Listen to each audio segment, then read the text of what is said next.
Well, and needless to say, the mice just infested the house. Wait, is it a country field behind it? Yes, sir. Yes, sir. Are those probably the mice from the field? Field mice? No doubt. Oh, okay. Infested. One night, I'm in bed. Miss, I don't mean to interrupt you, but you said you hadn't finished the house. Was the roof on yet? The roof was on. Okay. It didn't rain on your bed, did it? An area that was obviously open. Okay. So my boyfriend and I are asleep in bed one night. Was it spackled? Yes. And why aren't you married if you're going to live with somebody? Do you not want the Lord to accept you in? Let's get to the real meat of the issue. Living in sin. Yes, he sent mice and pestilence to your sinful home. It was a plague. Were there locusts in your bedroom, you whore? No, I was Flaming hail coming down on your roof. I'm kidding, miss. Go ahead, apologize. Okay, so we are awakened by the... How much of the insulation was in place at the time? That's right, ma'am. What percentage? Was there a fire in your home? Because you said it's never happened. You've never heard it happening to anybody. So what has never happened? Because I haven't finished the story. Oh, I'm sorry. Well, we need to know about your unfinished house first. It's just an area that was unfinished. There's no floors or toilets. They just put a wooden structure around dirt on a field and they live in it. All right, Carly, go ahead. Go ahead, madam. I apologize.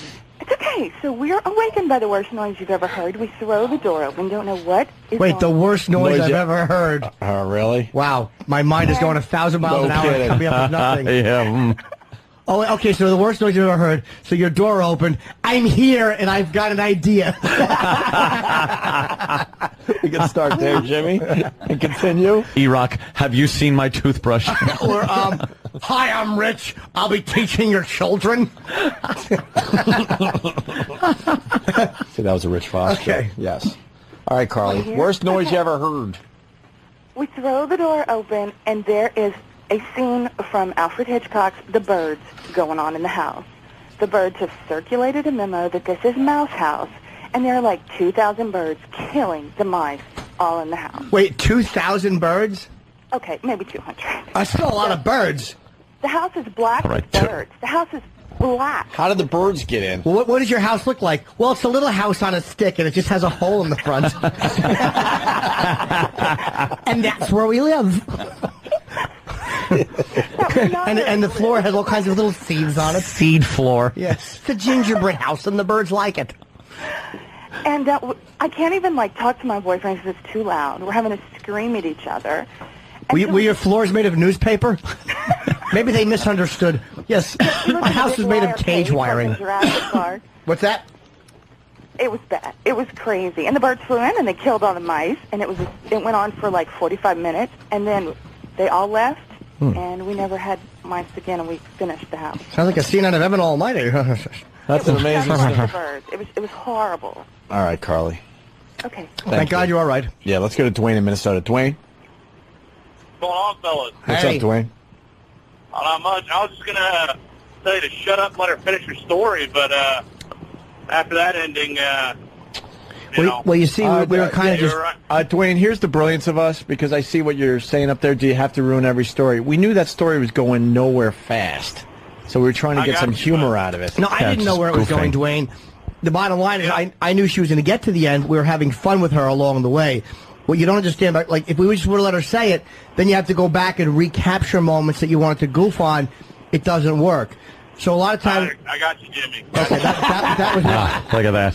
He's cutting you off now. All right, he understands. All right, Dwayne, thank you. Let's take a couple more here. Keith in Jersey. Keith? Yo, how you doing? Oh, hey. Hey. I got a little story for Opie and his little garbage experiences. Yeah. I used to live in Manhattan, and after a nice long night of drinking, our stupid little game was to kick the garbage piles on garbage night and watch all the rats scatter. And we would all run after the rats and try stomping on them.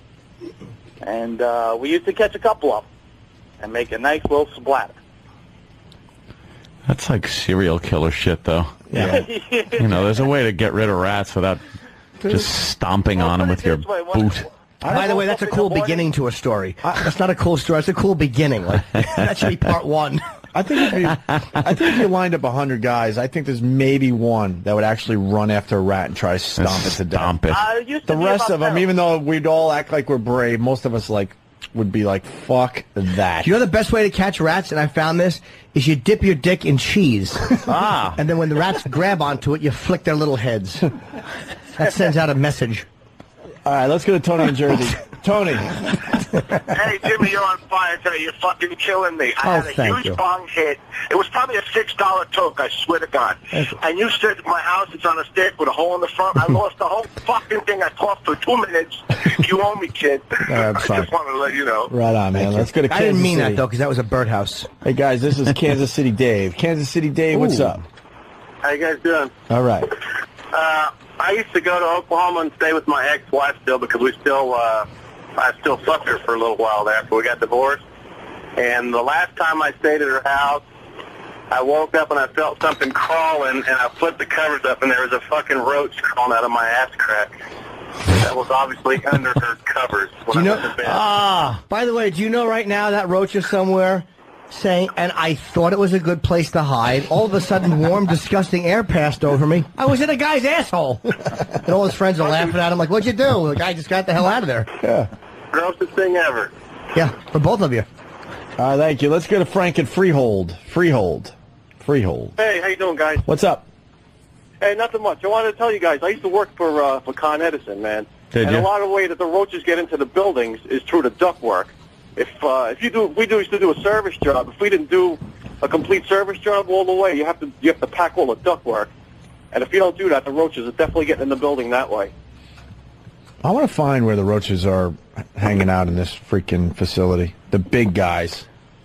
Where we take down something and all of a sudden they just scurry all over the place. That's what I'm looking for with this whole thing.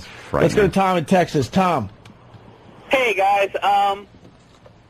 The problem with baiting rats is that they die in your walls, and it smells bad, and also it can kill your dog or cat if the rat's dead. So I was going to say the whole conservation thing, it's more of just, circle of life crap, where a dog will eat a rat that's had the stuff in it, and also it dies in your walls, and you have to tear down walls to get the little fella out of your hair. But it stinks. It stinks. Yeah, it seems like it would smell a dead rat in your wall. Yeah. All right. Thank you, sir. Enough about the rat.